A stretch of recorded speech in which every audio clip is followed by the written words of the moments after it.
Picture this, it's a sleek studio in Stockholm, mid-1990s. Max Martin, then an unassuming Swedish songwriter, sits hunched over his keyboard. He's not just playing notes, he's engineering a pop anthem. Every beat, every syllable, laser-targeted to hijack your brain's pleasure centers. But how did this formula, this musical bliss point, creep into every chart-topping hit? And why does it feel impossible to stop humming these songs? Let's dive into the secret factory behind today's earworms. How did one country wrest control of global pop music? Sweden's pop wizards rewired songwriting, they transformed pop into a science. Max Martin started as a teenager in Stockholm crafting bubblegum pop for Swedish singers. By the 1990s, his songs for Britney Spears and Backstreet Boys exploded worldwide. In a tiny studio, Martin obsessively refined melodies, rewriting hooks until they sparked an irresistible emotional charge. His secret, treating pop like an engineered product, not just art. Imagine a candy factory churning out sweets that hit the perfect sugar-salt-fat combo to keep you coming back. Swedish producers applied the same logic, breaking songs into components, beats, chords, hooks, and assembling them like assembly line parts.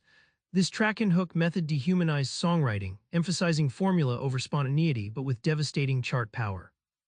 Today's hits pack a vocal or rhythmic hook every 7 seconds, barely enough time to catch your breath.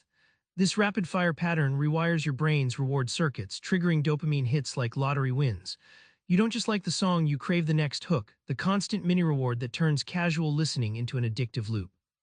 The song machine doesn't just explain catchy melodies, it reveals a cultural collision, tech, data, and pop's new global empire.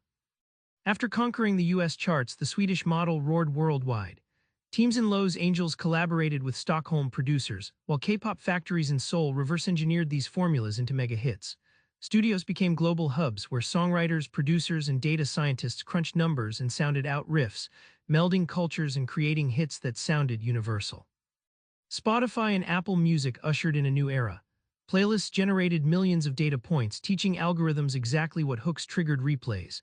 Songwriters took cues from this streaming goldmine, crafting precisely what listeners' ears claimed to crave. Hit songs weren't just art or science, they were mathematical probability, tested and tweaked to perfection.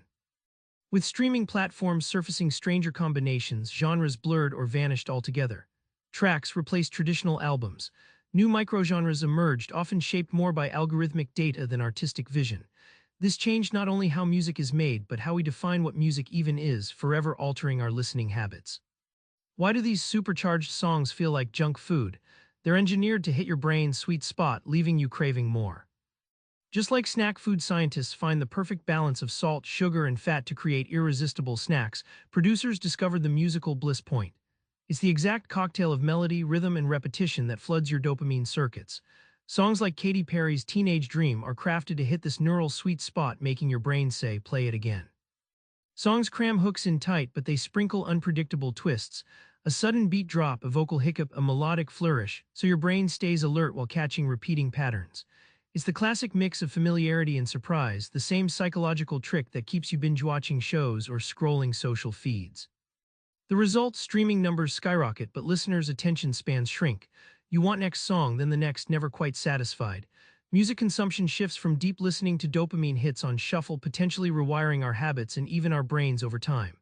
It's pop music designed like a drug with a high engineered for repeat use. Remember Max Martin in that Stockholm studio? That obsessive quest to find pop's perfect formula spilled into every corner of the globe in your playlist. Next time a song hooks you so fast you can't stop humming, remember, it's been engineered to do exactly that. So here's a challenge, listen carefully next time and try spotting the hooks every 7 seconds. Your brain will thank you for noticing. Subscribe for more book summaries like this one.